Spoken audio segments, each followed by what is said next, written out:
Les émotions sont-elles logiques ou pas? Sont-elles rationnelles? Obéissent-elles à la même logique que la logique rationnelle classique? Ou bien est-ce qu'elles relèvent d'une autre logique, la logique des sentiments? Ça va être le sujet du jour, un message qui m'a été envoyé par Daniel M avec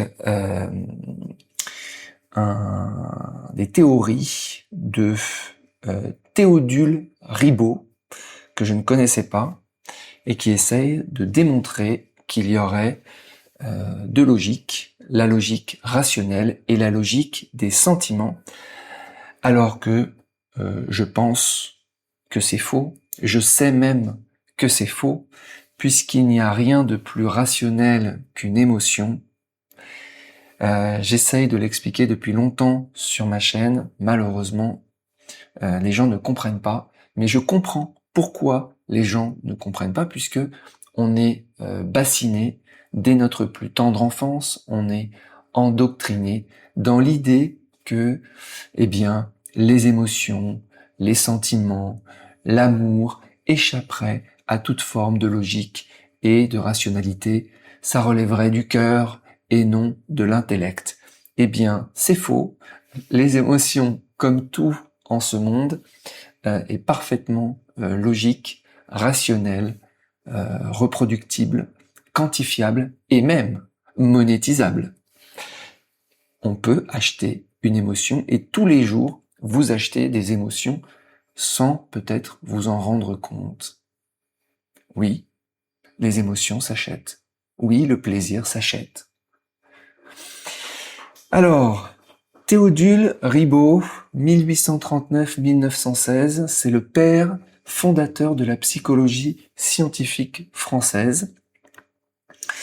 À la fin du 19e siècle, c'est lui qui a sorti la psychologie des griffes de la philosophie pour en faire une science expérimentale et autonome basée sur l'observation et la méthode pathologique. Ok, bravo.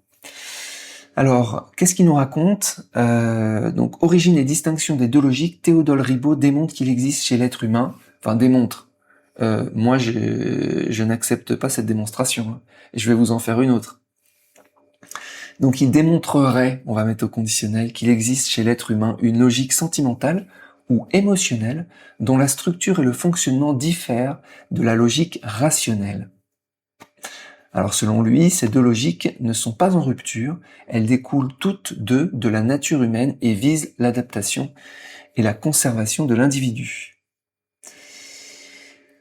Alors, donc quelles sont les différences, soi-disant, entre ces deux logiques? Donc selon lui, l'objectif de la logique rationnelle, c'est la connaissance de la vérité objective. La logique des sentiments, l'objectif serait l'adaptation aux croyances, désirs et aversions.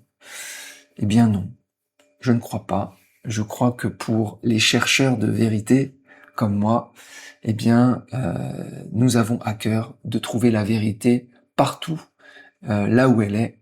Donc, il n'y a pas de dissociation entre croyances subjectives et vérité des faits objectifs. Non, je crois que tout le monde cherche la vérité objective, même s'il peut y avoir des particularités, et parfois ce qu'on appelle subjectivité, c'est simplement une vérité objective, mais qui ne s'applique qu'à soi-même pour des raisons précises de singularité, d'unicité, d'ADN unique que chacun a. Donc la meilleure preuve, c'est que voilà, vous avez du plaisir avec une femme que vous trouvez jolie. Ou comme elle est belle, cette femme. Mais est-ce qu'elle est seulement belle pour moi ou belle pour le monde? Vous avez envie de la soumettre aux revues de vos amis. Et moi, j'ai des amis qui m'amènent leur copine. Ils me disent, ah, Marc, regarde comme ma femme est jolie. Et oui, ça peut être une beauté objective, ça peut être aussi une mocheté objective, mais on a vocation à découvrir l'universalité de ce qu'on pense, quoi. Donc nous, on ne s'arrête pas aux croyances. De toute façon, le simple fait de croire quelque chose, de vouloir en parler, en discuter avec les autres et éventuellement de l'imposer, c'est-à-dire, qu'est-ce qu'on veut faire? Le rendre universel et le mettre au rang de vérité objective. Donc, il n'y a pas juste c'est vrai pour moi et c'est tout. Donc, non. D'ailleurs, au-delà de ça, on peut se poser la question de qu'est-ce qui m'a amené à croire quelque chose? Donc, il y a une causalité, il y a une généalogie des croyances. Elle n'échappe pas à la rationalité parce qu'elle n'échappe pas à la causalité. Si vous croyez quelque chose, c'est bien que quelqu'un ou quelque chose vous l'a mis dans la tête. Donc voilà, si vous avez je sais pas, du plaisir, du réconfort, différentes émotions positives quand vous pensez à Jésus-Christ, bah, c'est parce que quelqu'un vous a mis Jésus-Christ dans la tête et que derrière, voilà, peut-être que vous avez peur de la mort et donc il vous raconte qu'ensuite vous allez aller au paradis et blablabla et blablabla mais tout s'explique. Rien n'échappe à la rationalité. C'est pas une décision de notre part. De toute façon, moi, dans ma vision des choses, on est vécu par les émotions. On n'est pas créateur ou générateur des émotions. Je peux pas me dire, tiens, vas-y, sois heureux. Bah non, c'est quelque chose qui vient et qui est produit par des éléments externes ou internes. Mais dans tous les cas, c'est des phénomènes. Vous avez une personne toxique, vous lui parlez, et à chaque fois que vous lui parlez, eh ben, vous vous sentez mal. C'est reproductible. Voilà. Vous l'avez cataloguée en personne toxique, elle est toxique pour vous, et c'est pas un choix de votre part. Et elle est souvent, d'ailleurs, des fois, elle est toxique pour tout le monde. Et le simple fait que ce soit reproductible prouve que c'est comme une expérience scientifique. Donc ça relève de la science. La science des émotions. Voilà, tiens. On devrait avoir je sais pas si ça existe, mais des émotionnologues. On devrait avoir ça. C'est un nouveau métier. Tiens, j'avais jamais pensé. Dont l'objet est la science des émotions. Donc déjà là, je suis pas d'accord. Ensuite, la position donc de la logique rationnelle, toujours l'opposition logique rationnelle, logique des sentiments. Position serait une objective, indépendante de l'individu, alors que pour la logique des sentiments, subjectif et propre à celui qui cherche à croire. Bah non. Pareil, en fait, la plupart déjà des émotions, il faut le reconnaître, sont objectives. C'est-à-dire qu'elles s'appliquent à tous les individus. Prenez par exemple le sentiment que vous avez quand vous mangez du chocolat. Bah en fait, il est partagé par des milliards de personnes. La peur de la mort, c'est partagé par des milliards de personnes. C'est commun, en fait, à notre humanité. Je sais pas, par exemple, si vous avez soif, que vous buvez de l'eau, et puis d'un seul coup vous avez du plaisir, c'est pareil. Le sentiment aussi de s'être fait, je sais pas, plumer par une femme, c'est un sentiment désagréable, c'est une émotion désagréable. Pour tout le monde. Pour tous ceux qui sont adeptes des Micheline. En fait, c'est générique. Alors, il peut y avoir, parfois, des choses qui s'appliquent que à un individu en particulier. Je le vois par exemple sur les choix de femmes. Il y a des styles. En fait, c'est pas que l'individu. En fait, il y a des styles de femmes. C'est-à-dire que moi, par exemple, j'aime bien des femmes qui sont un peu atypiques et qui ont, par exemple, j'aime bien les grandes femmes avec des belles fesses bien formées et des petits seins. Je sais pas pourquoi. Et, et quand je me balade en Thaïlande avec d'autres personnes des différents groupes avec lesquels j'ai eu l'occasion de me balader, et qu'on compare, qu'est-ce qu'on fait? On compare, on met des notes. Les femmes aussi mettent des notes, tout le monde met des notes. On met des notes justement pour essayer de relativiser sa subjectivité. De se dire, mais est-ce qu'il y a que moi qui pense comme ça? Ou bien est-ce que c'est partagé?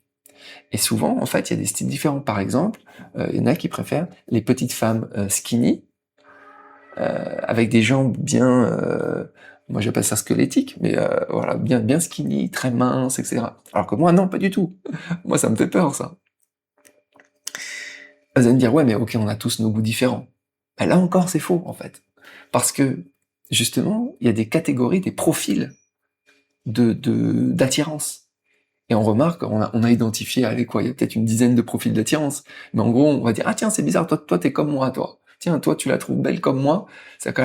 Et en fait, il y a des groupes qui se forment, des groupes comme des groupes d'intérêt.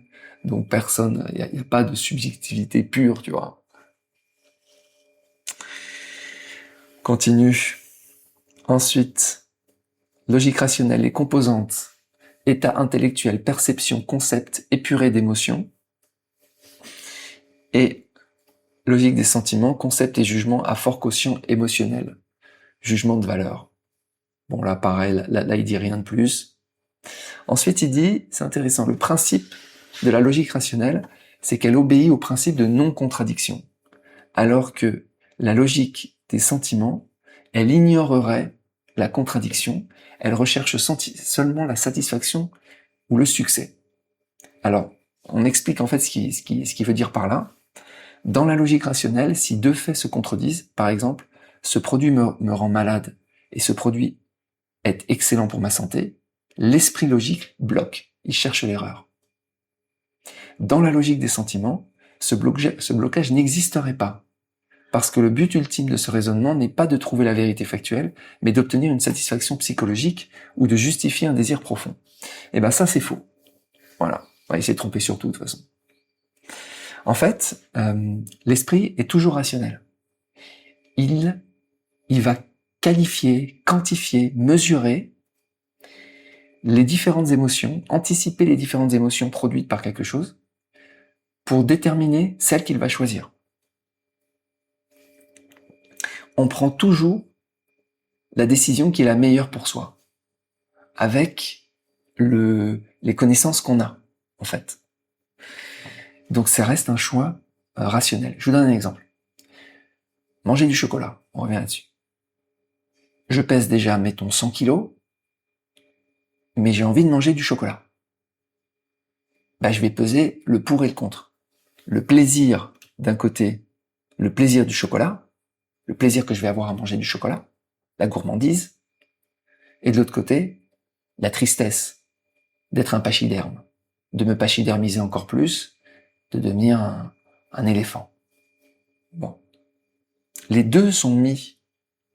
Il y a pas de contradiction. C'est juste que c'est des choses qui sont opposées.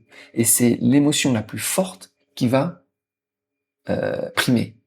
Et la décision va être prise en fonction de cet affect le plus fort, qui passe devant, qui est prioritaire. Et souvent, pour les pachydermes, c'est manger du chocolat. Et donc, il y a une parfaite, en fait, rationalité. Là-dedans, il n'y a pas de contradiction. Et pareil avec des femmes. Vous avez une femme qui est toxique. Chaque fois que vous la voyez, vous vous sentez mal. Elle vous blâme, vous vous sentez miséreux, que des émotions négatives. Sauf que, elle a un corps de rêve. Et donc là, vous allez arbitrer. Vous allez décider, qu'est-ce que je fais? Je la largue ou je la garde? Qu'est-ce qui est le plus problématique? Qu'est-ce qui passe devant?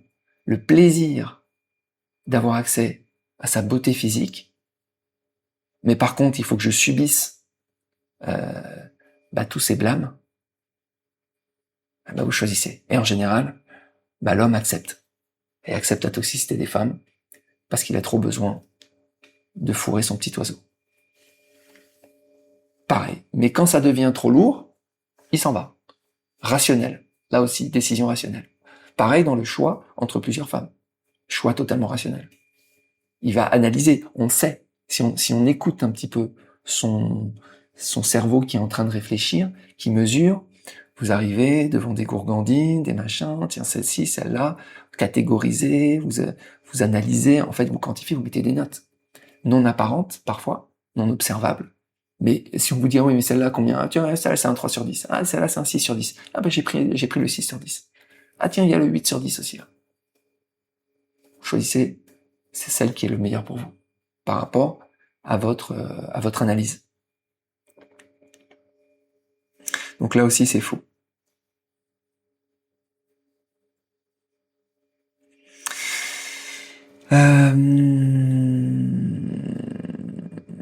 Alors ensuite, qu'est-ce qu'il raconte? Les mécanismes. Donc la conclusion, donc ça c'est pour la logique rationnelle, la conclusion découle d'une série logique, similitude, analogie. Alors que pour la logique des sentiments,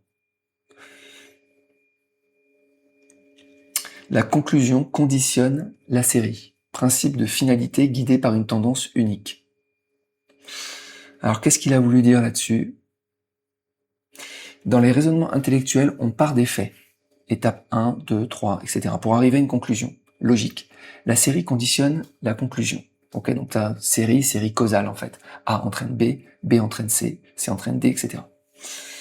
Dans le raisonnement affectif, c'est exactement l'inverse. La conclusion est posée d'avance et l'esprit va trier, inventer ou déformer les arguments, la série pour justifier cette conclusion. C'est ce qu'on appellerait le principe de finalité. Tout est orienté vers un but précis. Tendance unique, désir, peur, passion. Non. En fait, parfois, on se dit, tiens, c'est la décision à prendre. C'est comme la finalité, c'est ça. C'est par exemple, tiens, cette femme est extraordinaire. Et ensuite, on va faire on va recréer un peu pour justifier que c'était cette femme, etc. Mais en fait, c'est juste qu'on est soit dans le déni, soit c'est des histoires d'ego. Mais on peut retrouver la série qui a mené à ça. On peut, si on accepte de se poser, on retrouve la série. De la même manière que une personne, vous entendez toujours les gros vous dire, écoutez, je comprends pas, moi je grossis mais je mange pas. Alors que la personne s'est empiffrée de chocolat. Et la personne, elle va manger du chocolat, elle va dire oui, mais je mange du chocolat, mais le chocolat ne fait pas grossir. Elle va réinventer une histoire. Mais ça, c'est juste des histoires de déni, d'ego, etc. La vérité, c'est qu'elle pourrait reprendre la série, pourquoi elle est devenue grosse, pourquoi elle a autant de plaisir en mangeant du chocolat, etc. Et ben c'est pareil en fait avec toutes les émotions. Chocolat, femme, etc. En fait, on peut justifier. C'est comme les mecs qui vont te dire, tiens, ma femme c'est la plus belle, regarde comme elle est belle. Je dis non, elle est moche ta femme. Pourquoi tu dis qu'elle est la plus belle? Donc la logique de finalité. Tu dis qu'elle est la plus belle parce que tu es marié avec elle depuis 20 ans. Et que tu as envie d'apparaître comme étant un couple heureux devant tout le monde, la représentation, les faux semblants, etc., etc. Mais la vérité, c'est que ça se trouve, quand tu vas en Thaïlande, tu vas trouver des belles femmes et tu penses en réalité que ta femme est moche. Et puis t'as peut-être pas envie non plus qu'elle demande de divorce, que tu perdes de l'argent, etc. C'est-à-dire que tout ça s'explique, que les gens racontent n'importe quoi. Et donc, il y a une vérité dans l'explication. Voilà. Après que les gens veuillent rentrer dans l'analyse de la série causale qui a conduit à telle émotion, la plupart des gens ne le font pas. Parce que c'est trop risqué, en fait. C'est trop risqué de décomposer, de dévoiler, en fait, la vérité de la trajectoire qui a mené à une émotion. C'est un travail qui est un peu difficile, mais c'est un travail qui pour moi est nécessaire. Et à partir du moment où on a l'habitude de le faire, à partir du moment où on a l'habitude de décomposer les émotions et leur série, la série qui ont mené à ces émotions, comme on le ferait de n'importe quel élément logique, rationnel, comme on le ferait par exemple de qu'est-ce qui a fait que je me suis enrichi, qu'est-ce qui a fait que je machin. C'est en gros retourner dans le passé pour essayer de comprendre, pour voir quel est le schéma, quel est le pattern en fait. Parce que c'est ça la vérité c'est le pattern en fait, qui nous échappe souvent pour des raisons de déni, d'ego et de refus d'aller chercher ce pattern. Mais il existe. Comme les gens les gens par exemple qui se marient, qui divorcent, etc. Et ils le font 1 fois, 2 fois, 3 fois, 5 fois, 10 fois. Et en fait, ils se disent ouais mais non, celle-là elle est différente, etc. Non, c'est qu'ils n'ont pas analysé le pattern. Ils n'ont pas analysé le schéma qui a produit ça. Et si c'était posé 5 minutes, ils l'auraient analysé, ils auraient vu. Par exemple, que le couple ne peut mener que au divorce, qu'à l'impasse, qu'à la misère, etc. Ils n'ont pas fait cet effort, en fait, de recherche. Voilà, bah écoute, c'est tout. N'oubliez pas de vous abonner au podcast audio. Vous pouvez aussi devenir membre pour voir tous les épisodes en avance, ainsi que l'accès aux épisodes premium. Je vous souhaite une très bonne journée et je vous dis à bientôt. Ciao!